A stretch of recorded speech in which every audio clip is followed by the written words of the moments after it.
Bonjour à tous, c'est le docteur Walid Mekedem et avant d'entrer dans le vif du sujet, je vais vous raconter une anecdote avec deux patients et vous allez peut-être pas comprendre tout de suite pourquoi je vous les raconte, mais après vous allez voir, ça va devenir clair. Alors sur 1 an et demi, là, si je remonte sur 1 an et demi, j'ai eu deux personnes qui sont entrées dans le cabinet et au moment où elles rentrent dans le cabinet, je constate quoi? Je constate qu'elles sont toutes jeunes. Et quand je dis jeune, c'est pas une expression, une façon de parler, c'était vraiment jeune. Marsupilami, je les vois, je fais, oulala, il y a quand même un petit truc qui cloche. Et du coup, je leur dis, vous êtes jeune? Et là, vous savez ce qu'elles me répondent? Ah bon? Du coup, ça peut paraître surprenant, parce que quand je vous dis que quelqu'un est jeune, vous avez peut-être du mal à concevoir que cette personne n'a pas remarqué. Et je vous avoue que moi-même, ça m'a surpris. Je vois deux personnes en face de moi, enfin, pas en même temps, mais en tout cas à différents moments de l'année, qui sont... voilà, jeunes et qui n'ont pas fait attention. Et du coup, peut-être que ça s'est installé progressivement, etc. Et qu'en se voyant tous les jours dans le miroir, elles n'ont pas vu le truc s'installer. Mais c'est quand même parfois difficile de l'imaginer. Surtout une des deux qui était vraiment très très jeune. C'est-à-dire que là, si j'avais quelque chose à vous montrer, en gros, même si vous n'êtes pas médecin, vous voyez ça et vous dites, oulala, il y a un problème là. Et pourtant, c'est la réalité, hein, je ne vous mens pas, je ne vous invente pas des histoires. Cette personne n'avait pas du tout remarqué. Elle était venue me voir, je me souviens, juste parce que en ce moment, ça n'allait pas trop, elle n'était pas trop en forme, etc. Enfin, je pense que c'était pour ça. Et effectivement, il y avait un souci. Et ça se manifestait aussi, surtout, par cette ictère, hein, comme je vous ai dit. Mais l'ictère en lui-même, la jaunisse, elle ne l'avait pas remarqué. Du coup, pourquoi je raconte cette histoire? Parce que si on arrive à concevoir, enfin, c'est un peu dur, mais c'est une réalité, qu'il y a des personnes qui n'arrivent même pas à constater qu'elle change de couleur, alors que la couleur, quand même, c'est quelque chose de palpable, c'est quelque chose d'objectif, on n'est pas sur du subjectif, c'est t'es jaune ou t'es pas jaune. Et là, voilà, ces personnes, par exemple, n'ont même pas constaté qu'elles avaient changé de couleur. Eh bien, je pense qu'on peut facilement concevoir qu'il y a certaines personnes qui n'arrivent même pas à ressentir, en fait, à percevoir qu'elles sont totalement stressées. Et le stress, c'est vraiment, pour moi, c'est le problème du siècle. C'est-à-dire, pourquoi je fais cette vidéo aujourd'hui? Parce que vraiment, ça m'a fait déclic sur la journée. Il y a plusieurs motifs de consultation vraiment différents, mais où derrière, quand on cherchait, eh bien, l'origine du truc, c'était le stress. Et que ce soit un problème dermatologique, un problème articulaire ou même un problème plutôt psychologique. Mais voilà, des fois, il y a ce truc. Par exemple, je parle de dermato. Voilà, je vois une personne adulte qui fait depuis peu des poussées d'eczéma. Alors que ce n'était pas habituel. Et en discutant, on se rend compte voilà, que quand même, à chaque fois qu'il y a ce gros stress, qu'il y a un gros stress qui arrive, paf, poussée. Pareil, par exemple, je vais vous parler des problèmes de dos, les lombalgies, les lumbago. J'ai rarement vu une personne entrer dans le cabinet en disant « Docteur, j'ai le dos bloqué » et en même temps, cette personne est au top de sa forme. Non, en général, quand on cherche bien, derrière, il y a aussi un gros stress qui a déclenché le truc. Récemment, parce que ça peut aller beaucoup plus loin, j'ai fait une vidéo sur l'AVC. Et c'est grave, pardon, hein, de ma part, j'ai omis de parler du stress comme facteur de risque cardiovasculaire, que ce soit pour l'AVC ou pour l'infarctus. D'ailleurs, tout à l'heure, j'étais sur l'ordinateur. Je vais vous lire une petite phrase. Je suis sur le site de la Fédération française de cardiologie, hein, quand même. Et je vais vous lire cette phrase. La corrélation entre le stress et les maladies cardiovasculaires est aujourd'hui clairement démontrée, ajoute le docteur Jean-Pierre Houp. Enfin bref, voilà, je suis sur le site, quand même un site assez sérieux. De toute façon, c'était quelque chose que je savais. Mais pour vous dire que effectivement, ça peut déclencher des problèmes de peau, ça peut provoquer des douleurs articulaires, etc. Mais parfois, à plus grosse échelle, ça peut provoquer des problèmes cardiaques ou vraiment des problèmes d'AVC. Et parfois, chez les personnes, comme j'ai dit, je parlais de la jaunisse, eh ben, elles ne se rendent pas compte, en fait, qu'elles sont stressées. Et le corps parle à leur place.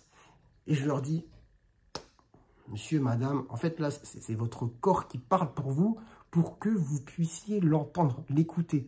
Parce que des fois, en fait, le temps passe, les gens tirent sur la corde, tirent, et ils n'arrivent pas, en fait, des fois, à avoir des temps comme ça d'introspection avec eux-mêmes pour se dire, est-ce que je vais bien en ce moment ou pas?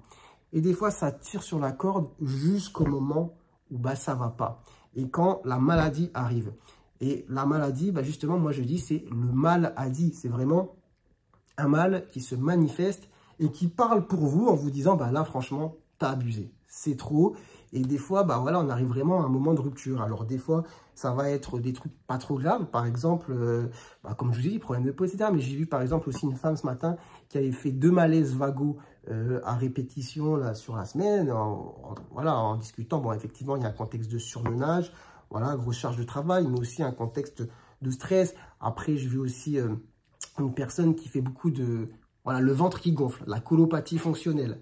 Eh bien voilà, les gens qui ont tout le temps aussi ce ventre qui gonfle, etc., cet inconfort digestif. Très souvent, quand on regarde derrière, voilà, c'est aussi des gens très stressés. Et elles ne s'en rendent pas forcément compte qu'il y a ce stress, mais elles sont focus sur le symptôme physique qui est présent. Voilà, qui va créer une douleur, qui va créer une gêne, qui va créer un inconfort. Mais en fait, quand on regarde, voilà, il y a quand même une cause à ce souci. Et cette cause, c'est ce stress qui n'est parfois pas palpé, pas perçu. Et comme je vous l'ai dit, des fois, il y a des personnes qui ne captent pas, qui ont changé de couleur. Donc, vous imaginez bien que pour certaines personnes, même si pour vous, peut-être, ça peut vous paraître évident, eh bien, il y a des personnes qui ne sentent pas, en fait, cette pression constante, ce stress, et qui finalement les ronge et les détruit à petit feu. Parce que oui, le stress vous détruit à petit feu. Alors attention, je ne prétends pas dans cette vidéo donner des solutions magiques pour justement ne plus être stressé. Ce serait trop facile. Et puis s'il y avait une recette miracle, tout le monde la connaîtrait, je pense. Mais effectivement, il y a des conseils de base qu'on peut donner. Mais en fait, ça ne sert à rien. Je vais vous donner des trucs un peu bateaux que vous avez déjà entendu 10 000 fois. Ce n'est pas le message que je veux faire passer de comment gérer son stress. Moi, le message que je veux faire passer, c'est plutôt de savoir s'écouter. Et parfois, de savoir que quand le corps vous exprime quelque chose de manière physique, c'est qu'en fait, à l'intérieur, psychologiquement et tout, des fois, c'est trop et des fois, il faut faire une pause. Des fois, il faut se concentrer sur soi-même, voir on en est où, qu'est-ce qui se passe, pour pas pousser jusqu'à arriver au stade où le mal a dit, justement, le stade de la maladie. Parce que, franchement, j'ai des exemples. Après, c'est assez empirique, c'est-à-dire d'un point de vue scientifique, on pourrait me faire la reproche, c'est ton expérience, ça ne sert à rien d'en parler et tout ça, mais effectivement, des fois, on a des exemples en tête où c'est quand même assez flagrant et on se dit vraiment, la maladie, elle est arrivée au stade où, en fait, cette personne, elle avait trop tiré quoi, sur la corde. Donc voilà, en fait, le message que je voulais faire passer dans cette vidéo, parce que vraiment, aujourd'hui, ça m'a marqué sur plein de motifs de consultation et c'est venu manière tellement régulière dans la journée que je me suis dit, vraiment, en fait, faut que j'en parle, quoi. Faut que je fasse une vidéo parce que je l'ai évoqué à plusieurs reprises quand même dans la journée. Et je trouve que c'est assez intéressant d'en parler parce que quand même, moi qui suis, on va dire, de ce côté du bureau, avec les patients, etc., c'est quelque chose que je vois de manière très, très fréquente. Et vraiment, le stress se manifeste de différentes manières chez les personnes. Ça dépend, c'est un petit peu du cas par cas. Et parfois sur des manières pas trop grave, mais des fois, ça peut l'être beaucoup plus. Et du coup, par contre, ce qui est un petit peu le point commun, c'est que quand on discute, les gens, en fait, se rendent compte qu'elles sont mal ou qu'elles sont stressées seulement quand on les met en face du truc. Qu'on leur dit, là, franchement, ça va pas, en fait. Et après, elles vous disent, ah ouais, c'est vrai, docteur, je m'en rendais pas compte. Et des fois, c'est pas un reproche, hein. C'est pas un reproche, mais c'est pour dire que des fois, en fait, quand on se retrouve devant quelqu'un, voilà, d'extérieur, de neutre, en fait, d'objectif, qui fait un petit peu le point sur la situation, on arrive à se rendre compte que, ouais, quand même, en ce moment, ça va pas trop, quoi, et qu'on pousse un petit peu, qu'on tire, et que c'est dangereux, en fait, tout simplement. Donc voilà, je pense que je vous ai peut-être rien appris de scientifiquement incroyable, de médicalement incroyable, mais c'est utile quand même, je pense, de le savoir. Et moi, ça me tenait à cœur de vous le partager. Je trouve ça très intéressant, en tout cas, surtout ce relationnel entre finalement ce qu'il y a ici dans la tête et ce qui se passe sur le corps. C'est incroyable quand même. Alors, je ne sais pas ce que vous en pensez. Dites-moi un petit peu ce que vous pensez de cette relation qui est entre quand même le corps et l'esprit. C'est assez fascinant, même si ça peut faire un peu peur, mais c'est quand même quelque chose d'assez incroyable. On va pas se mentir. Enfin bref, j'espère que du coup cette petite vidéo vous aura appris. Je sais pas si ça se dit, en tout cas vous aura plu. Et puis si c'est le cas, n'hésitez pas à la liker, lâcher un petit commentaire, peut-être un petit partage d'expérience, de quelle manière chez vous le stress se manifeste-t-il, en tout cas quand vous vous en rendez compte? Enfin bref, sur ce, moi je vous dis à très bientôt, j'espère pour de nouvelles vidéos. Allez, ciao ciao.